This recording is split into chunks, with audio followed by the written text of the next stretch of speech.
আসসালামু আলাইকুম প্রিয় মালয়েশিয়ান প্রবাসীরা, আপনারা সবাই কেমন আছেন? আশা করি সকলেই ভালো আছেন। মালয়েশিয়ার স্বরাষ্ট্রমন্ত্রী সাইফুদ্দিন নাসাসুল ইসমাইল স্যার গতকালকে মালয়েশিয়ার স্টার নিউজ পত্রিকার মধ্যে কলিংয়ে না আসতে পারা কর্মীদের জন্য একটি দুঃসংবাদ দিয়েছে। মালয়েশিয়ার স্টার নিউজ পত্রিকার মধ্যে সংবাদ সম্মেলনে সেখানে বিভিন্ন সাংবাদিকরা স্বরাষ্ট্রমন্ত্রীকে জিজ্ঞেস করেছিল যে সকল কর্মীরা মালয়েশিয়াতে আসতে পারেনি বিভিন্ন জটিলতার জন্য তারা কি সুযোগ পাবে কিনা। মালয়েশিয়ার স্বরাষ্ট্রমন্ত্রী সাইফুদ্দিন নাসাসুল ইসমাইল স্যার সরাসরি বলে দিয়েছে না, কোনোভাবেই সম্ভব না। সেই ক্ষেত্রে আসলে মালয়েশিয়ার গভর্নমেন্ট এখানে স্বরাষ্ট্রমন্ত্রী এটা উল্লেখ করেছে, মালয়েশিয়াতে আমরা শিডিউল মোতাবেক যে সকল কর্মী আসার কথা, কবে নাগাদ তাদের ভিসা হবে, কত লুলুস হবে এবং সকল কিছু ডিটেলস কিন্তু আমরা দিয়ে দিয়েছি। তারপর পর্যাপ্ত পরিমাণ কর্মী আমাদের মালয়েশিয়াতে প্রবেশ করেছে। মালয়েশিয়ার গভর্নমেন্টের ল এবং গভর্নমেন্টের বক্তব্য অনুযায়ী এখানে বাড়ানোর কোনো সুযোগ থাকছে না।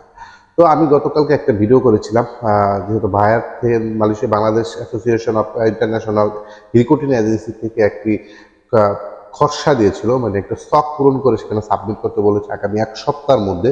তো সেই ক্ষেত্রে মালয়েশিয়ার স্বরাষ্ট্র মন্ত্রণালয় থেকে যেহেতু 31শে মে শেষ হয়ে গেল কলিংয়ের পুরো টপিকটা, তাহলে এই যে 30,000 কর্মী বাংলাদেশ থেকে আসতে পারেনি এবং তাদেরকে কিন্তু বাংলাদেশ অ্যাসোসিয়েশন ইন্টারন্যাশনাল রিক্রুটিং যে বায়ার সেখানে কিন্তু সাক্ষাৎ করার জন্য বলেছে আগামী 1 সপ্তাহের মধ্যে। তো গতকালকে আমি যে ভিডিও করেছি সেখানে সেই ডিটেলস দেওয়া আছে। আশা করি প্রত্যেকটা কর্মী যারা মালয়েশিয়াতে আসতে পারেননি তারা বায়ারের থেকে অবশ্যই সাক্ষাৎ করার চেষ্টা করবেন। আর অবশ্যই সেই জায়গাটার নাম উল্লেখ করা আছে স্কাটন রোড।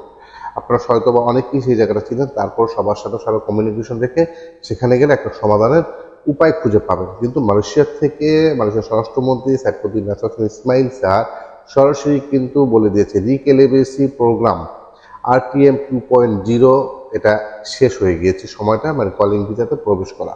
মালয়েশিয়ার গভর্নমেন্ট এটাকে এক্সটেনশন করার কোনো সুযোগ রাখতেছেন, এটা সরাসরি সে বিভিন্ন সাংবাদিকদের বলে দিয়েছে। তো মালয়েশিয়াতে যে সকল বাংলাদেশি কর্মীরা আসতে পারেননি তারা অবশ্যই কিন্তু আপনারা নিজ নিজ রিক্রুটিংয়ের সাথে আলোচনা করা বা দেখা সাক্ষাৎ করার চেষ্টা করেন, সেক্ষেত্রে একটা সমাধান আসতে পারে। তো এই ছিল আজকে মালয়েশিয়ার আসলে কলিংয়ে না আসতে পারা কর্মীদের জন্য একটি দুঃসংবাদ। সকলে ভালো থাকবেন, নিরাপদে থাকবেন। দেখা হবে নেক্সট কোনো ভিডিওতে। আসসালামু আলাইকুম।